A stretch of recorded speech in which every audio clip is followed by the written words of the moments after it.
Hi tears, எல்லோருக்கும் வணக்கம். இன்னைக்கு மார்னிங் பிரேக்ஃபாஸ்ட்டுக்கு என்னோட 2-year old பேபிக்கும் எங்களுக்கும் ஏற்ற மாதிரி கருப்பு கொண்ட கடலை, பச்சை பயிறு, திணையெல்லாம் ஆட் பண்ணி செய்கிற ஒரு ஹெல்த்தியான high protein and fibre rich breakfast recipe தான் ஷேர் பண்ண போகிறேன். மெயினாக பிரேக்ஃபாஸ்ட்டுக்கு ப்ரோட்டீன் அதிகமாக இருக்க மாதிரி மீல்ஸ் சூஸ் பண்ணுறது ரொம்ப நல்லது.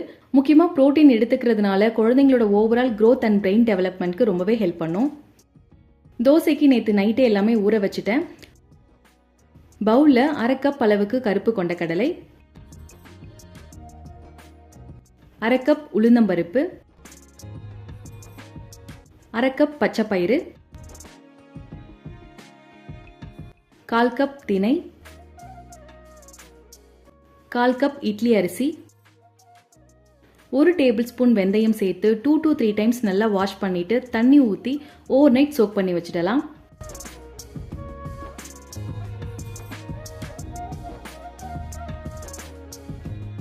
ஊற வச்ச தண்ணியை டிஸ்கார்ட் பண்ணிட்டு மிக்சி ஜாரில் சேர்த்து இதோட கொஞ்சமாக கொத்தமல்லி, காரத்துக்கு ஒரே ஒரு பச்சை மிளகாயை மட்டும் ஆட் பண்ணியிருக்கேன், 2 பல்லு பூண்டு, 1 துண்டு இஞ்சி, அப்புறம் 1 டேபிள் ஸ்பூன் சீரகம், தேவையான அளவுக்கு தண்ணி சேர்த்து நல்லா ஸ்மூத்தாக கிரைண்ட் பண்ணி எடுத்துக்கலாம். இதில் பச்சை மிளகாய் கொஞ்சம் காரமாக தான் இருக்கும், அதனால அதுக்கு பதிலாக பேபிஸ்க்கு காஞ்ச மிளகாய் இல்லைனா மிளகு ஆட் பண்ணி கூட செஞ்சிடலாம்.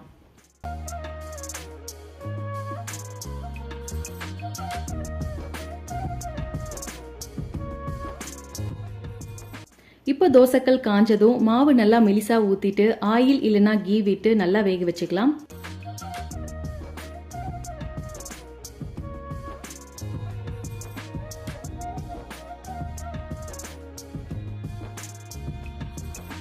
ஒரு சைடு நல்லா வெந்ததுக்கு அப்புறமா இன்னொரு சைடும் அதே மாதிரி நல்லா வேக வச்சு எடுத்துக்கணும்.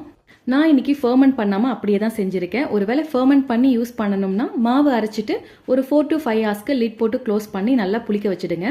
அந்த மாவில் இட்லிலாம் செஞ்சால் நல்லா சாஃப்டாகவே இருக்கும். இந்த அளவுக்கு மெலிசா ஊற்றினா நல்லா கிறிஸ்பியாகவும் வரும் அண்ட் டேஸ்ட்டும் ரொம்ப நல்லாயிருக்கும். இப்போ சைட் டிஷ்க்கு புடலங்காய் வச்சு ஒரு சிம்பிளான சட்னி செய்ய போகிறேன். ஃபஸ்ட்டு புடலங்காயை நல்லா வாஷ் பண்ணிவிட்டு மேலே இருக்கிறத பீல் பண்ணாமல் இந்த மாதிரி நல்லா ஸ்க்ரேப் பண்ணிக்கலாம். ஏன்னா பீல் பண்ணால் ஃபுல் ஸ்கின்னும் போயிடும். இப்போ உள்ளே இருக்க சீட்ஸ்லாம் ரிமூவ் பண்ணிவிட்டு சின்ன சின்ன பீசஸாக கட் பண்ணி வச்சுட்டேன்.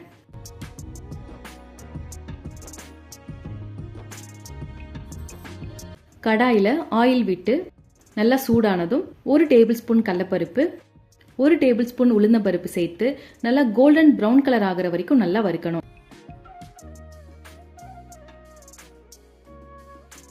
ஒன்ஸ் இந்த அளவுக்கு நல்லா வறுபட்டதும் வெங்காயம், 2 பல்லு பூண்டு, காரத்துக்கு ஏற்ற அளவுக்கு காஞ்ச மிளகாய். இந்த காஞ்ச மிளகாய் ரொம்ப காரமாக இருக்குங்கிறதுனால 1 தான் ஆட் பண்ணியிருக்கேன். இப்போ இதெல்லாம் நல்லா வதக்கணும்.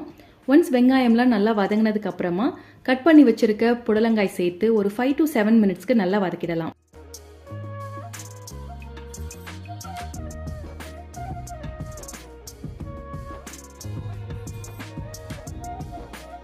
தண்ணி வேணும்னா கொஞ்சமாக ஆட் பண்ணி வேக வச்சுக்கலாம், ரொம்ப ஆட் பண்ண வேண்டாம். புடலங்காய் நல்லா வெந்துடுச்சு. இப்போ கொத்தமல்லி சேர்த்து நல்லா கலந்து விட்டுட்டு ஸ்டவ் ஆஃப் பண்ணிட்டேன். கொத்தமல்லிக்கு பதிலாக கருவேப்பிலை கூட ஆட் பண்ணிக்கலாம். கருவேப்பிலை கொஞ்சமாக தான் இருக்குது, அதுவுமே ஃப்ரெஷ்ஷாக இல்லைங்கிறதுனால நான் கொத்தமல்லி ஆட் பண்ணிட்டேன். இது நல்லா ஆறுனதுக்கு அப்புறமா மிக்சி ஜாரில் ட்ரான்ஸ்ஃபர் பண்ணிவிட்டு இதோட தேவையான அளவுக்கு உப்பு, தண்ணி சேர்த்து கொஞ்சமாக காஞ்ச மிளகாய் ஆட் பண்ணி ஃபஸ்ட்டு பாப்பாக்கு செஞ்சுட்டு அதுக்கப்புறமா மீதி இருக்க மிக்ஸில் எங்களுக்கு தேவையான அளவுக்கு காஞ்ச மிளகாய் ஆட் பண்ணி செஞ்சுட்டேன். தாளிப்புக்கு எண்ணெய், கடுகு, கருவேப்பிலை போட்டு தாளிச்சாச்சு.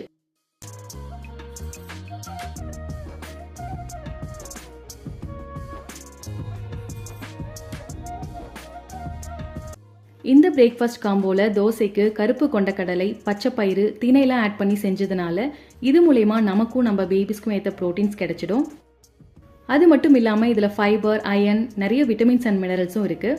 புடலங்காயில் விட்டமின் சி, விட்டமின் ஏ இருக்கிறதுனால நம்மளோட இம்யூன் ஹெல்த்துக்கு, ஐ ஹெல்த்துக்குலாம் ரொம்பவே நல்லது. இது மட்டும் இல்லாமல் இதில் நிறைய வாட்டர் கண்டென்ட் இருக்குது. ஃபைபர், கால்சியம், மெக்னீஷியம்னு நிறைய மினரல்ஸும் இருக்கிறதுனால இது ஒரு healthy and balanced breakfast combo. கண்டிப்பாக இந்த ரெசிபி ட்ரை பண்ணி பாருங்கள். That's it. தேங்க்ஸ் ஃபார் வாட்சிங். Bye bye.